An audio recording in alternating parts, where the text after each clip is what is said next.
ये प्लेट्स भी थी ना एक वो भी। हाँ आणि यापुढे सामाजिक कार्यक्रम निमित्त सामाजिक कार्यक्रम करण्याकरता सामाजिक भगाया आपको लाभ देण्याकरता अधिक वेगवेगळे उपक्रम या ठिकाणी राबवावे अशी अपेक्षा व्यक्त करतो। आज या ठिकाणी या परभणी रुग्णालयातर्फे जे आपल्याला मोफत हे संधी दिली त्याबद्दल त्या रुग्णालयाचे मी गावच्या वतीनं आभार मानतो। आणि या ठिकाणी पाहुणे म्हणून इस्लामी साहेब या ठिकाणी आले, त्यांनी आपल्या कार्यक्रमाला शोभा व्हावी त्याबद्दल सुद्धा त्यांचं मी आभार व्यक्त करतो। त्याच्यात माझा काही मोठेपणा नाही, भाग्य आहे की अशा मायबापाच्या पोटी जन्माला आमच्या पंचकृषीचा विकास आमच्या भावाने केला। तिथं आपल्याला मैसाण सडक primary health centre, primary school, middle school, high school, B Ed college, Warkari विद्यालय। आमच्या वारकरी विद्यालयाचे विद्यार्थी 8 विद्यार्थी कीर्तन करतात, विद्यार्थिनी कीर्तन करतात। 8वी 9वीची मुलगी कीर्तन करते आणि समोर कितीही लोक बसलेले असले तरी ती मुलगी कीर्तन करते।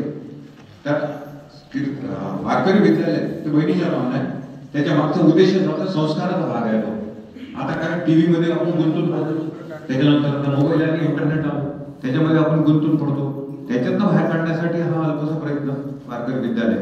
आणि मुलगा टाळ वाजवतात, मुली टाळ वाजवतात, अपवाद, मृदंग, कीर्तन करणे हे तिथं हा उपक्रम राबवला जातात। तर हे सर्व अशा परिवारात जन्म झाला हे माझं परम भाग्य आहे। आणि या चांगल्या कार्यासाठी हा जो परमार्थ आहे, मी याला परमार्थ म्हणतो।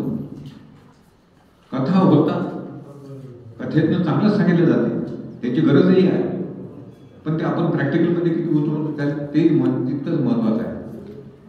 आणि गाडगे महाराज म्हणत भुकेलेलं अन्न तुकडेजी महाराज आयुष्यभर संत मंडळी सर्वसामान्यांच्या हितासाठी जगले। सर्वसामान्यांचं हितच त्यांना रात्रंदिवस त्यांच्या एकच स्वप्न होतं, सर्वसामान्यांचं हित। आणि हा जो प्रकल्प आहे किंवा असे जे प्रकल्प असतात, या प्रकल्पासाठी राजनैतिक मंडळी यांच्या सर्वांनी परमेश्वराचे आभार मानायचे की त्यांनी परमेश्वरानं आपल्या सर्वांची निवड केली। मग ते दमानेजी असो, रोटरी बॉम्बेवाले असो, आशाजी मालीवाला असो, मथुरीची म्हातारी असो की संवेदना ग्रुप असो, आणि त्यांना लाईक माइंडेड पीपल समोर विचारले लोक एकत्र येऊन काय घडून आणू शकतात त्याचं एक फार मोठे उदाहरण आहे। असो 10चा कार्यक्रम होता, बराच वेळ झाला, मी आता आवर्त घेतो आणि समोर बसलेले बंधू भगिनी आया बहिणींना पुन्हा एकदा विनंती करतो की पुढच्या वर्षी साहेबांनी अनाऊन्स केलं की कॅम्प होईल तर कमीत कमी 500-1000 लोक इथे दिसले पाहिजे अशी एक अपेक्षा ठेवतो। कारण तुम्हाला सांगतो मी, खासदार बळवंत वानखडे कापूस तळणीला त्यांनी कॅम्प घेतला, त्या गोष्टीत झाले 5-6 वर्ष सभापती होते, आरोग्य सभापती, जिल्हा परिषद अमरावती।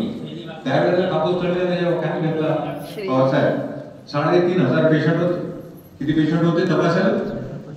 या गावाची लोकसंख्या किती असेल? 7000। ही रक्कम की माझा लोक तरी दिसू द्या पुढच्या व्यक्तीला, एवढी विनंती। आणि आपण सर्व आला, सर्व आया बहिणींचे आभार, बंधू भगिनींचे आभार, आयोजकांचे आभार, धन्यवाद। जय हिंद, जय महाराष्ट्र। धन्यवाद साहब।